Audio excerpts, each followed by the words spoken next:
Halo Sobat Pendidikan, pernahkah kita bertanya pada diri sendiri bagaimana sih sebenarnya keadaan pendidikan di Indonesia saat ini? Apakah sudah membawa harapan baru bagi generasi muda atau masih menyisakan banyak tantangan yang harus kita hadapi?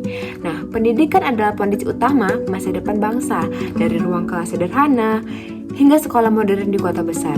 Semua anak di Indonesia punya mimpi yang sama, ingin belajar, ingin maju, dan ingin meraih masa depan yang lebih baik. Nah, dalam video ini kita akan membahas bersama tentang wajah pendidikan Indonesia saat ini. Apa saja sih kemajuan yang telah dicapai, tantangan yang masih dihadapi, dan bagaimana harapan kita ke depannya.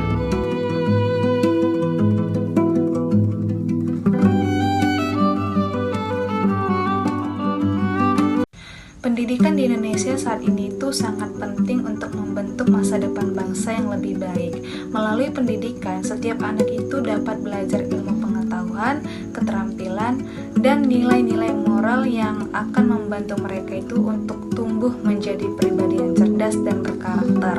Nah, pendidikan itu juga memberikan kesempatan bagi semua orang untuk mengubah hidup menjadi lebih baik dan menjadi warga negara yang bertanggung jawab.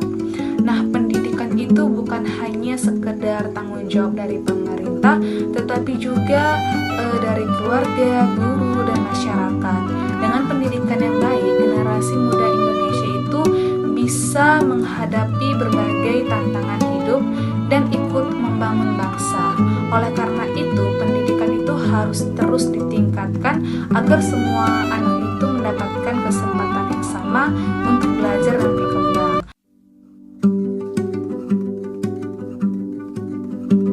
Kalau kita lihat lebih dekat, sebenarnya banyak kemajuan pendidikan yang perlu kita syukuri. Pertama, pemerintah telah menerapkan program wajib belajar 12 tahun yang membuat semakin banyak anak Indonesia bisa menuntaskan pendidikan dasar hingga menengah. Kedua, ada dukungan dana BOS dan Kartu Indonesia Pintar yang sangat membantu meringankan biaya sekolah, terutama bagi keluarga yang kurang mampu. Yang ketiga, pendidikan kita mulai beradaptasi dengan teknologi. Di banyak sekolah, anak-anak sudah terbiasa menggunakan laptop, tablet, bahkan aplikasi pembelajaran online. Hal ini semakin terasa setelah pandemi, di mana teknologi benar-benar menjadi jembatan agar anak-anak tetap bisa belajar dari rumah. Dan yang tak kalah penting, hadirnya kurikulum Merdeka Belajar. Melalui kurikulum ini, guru diberikan kebebasan lebih besar untuk menyesuaikan cara mengajar sesuai kebutuhan siswanya. Sementara siswa diberi kesempatan untuk lebih kreatif, lebih sesuai minat, serta mengembangkan keterampilan abad 21 seperti berpikir kritis, kolaborasi, dan komunikasi. Nah, semua langkah ini tentu bukan akhir, tapi menjadi fondasi yang kuat bagi pendidikan Indonesia untuk terus berkembang di masa depan.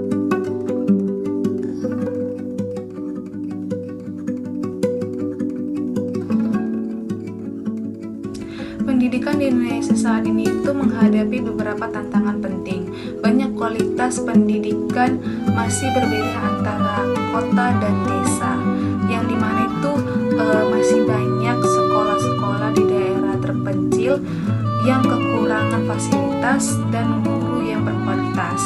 Nah, kurikulum dan metode pembelajaran juga perlu diperbarui sesuai dengan perkembangan zaman. Faktor ekonomi ini juga sangat mempengaruhi ya, sehingga membuat beberapa siswa itu sulit untuk melanjutkan sekolah dan banyak sekali pemanfaatan teknologi dalam pendidikan itu belum merata. Nah, guru itu juga punya peran penting untuk mengatasi tantangan ini, mungkin dengan memberikan semangat dan dukungan langsung kepada siswa.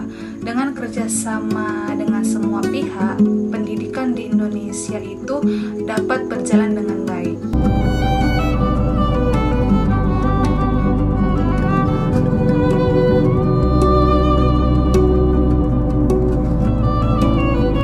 Anak-anak kita tumbuh di era digital yang penuh dengan peluang sekaligus tantangan.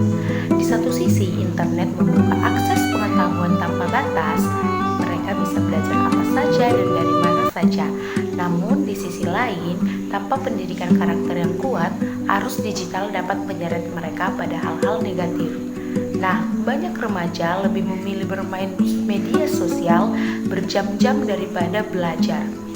Mudah terpengaruh budaya luar yang tidak selalu sesuai dengan nilai bangsa, bahkan perlahan kehilangan jati diri mereka sendiri, lalu kehilangan rasa nasionalisme.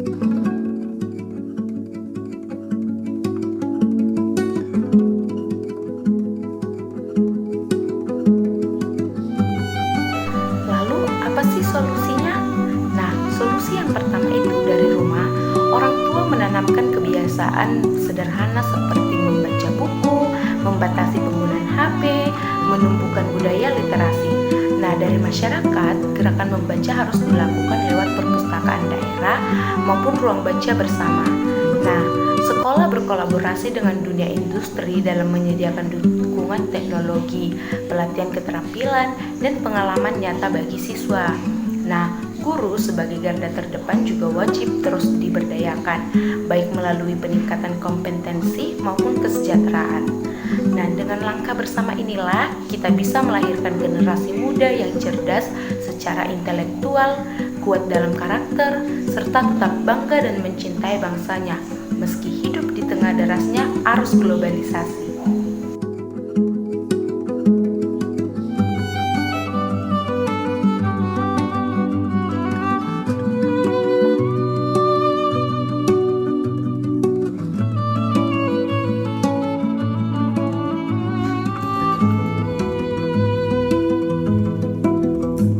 Teman-teman tahu nggak sih, pendidikan di Indonesia ini masih jauh dari kata sempurna karena masih banyak daerah pelosok yang kekurangan pendidikan. Nah, masih banyak banget tantangan yang belum diselesaikan. Nah, dari situlah kita muncul harapan. Kalau kita semua mampu bergerak bersama seperti guru, orang tua, masyarakat, pemerintah, kita bisa menyelesaikan, bukan sekedar selesai, bahkan kita bisa membentuk generasi emas untuk Indonesia. Bukan sih. Jadi, jangan anggap pendidikan itu hanya sekedar kewajiban biasa. Anggap itu pendidikan di dalam hati. Jadi kalau pendidikan itu kekuatan terbesar kita untuk jadi bikin Indonesia lebih maju, lebih bermartabat, lebih siap menghadapi tantangan dunia. Karena pada akhirnya pendidikan adalah senjata yang paling ampuh untuk mengubah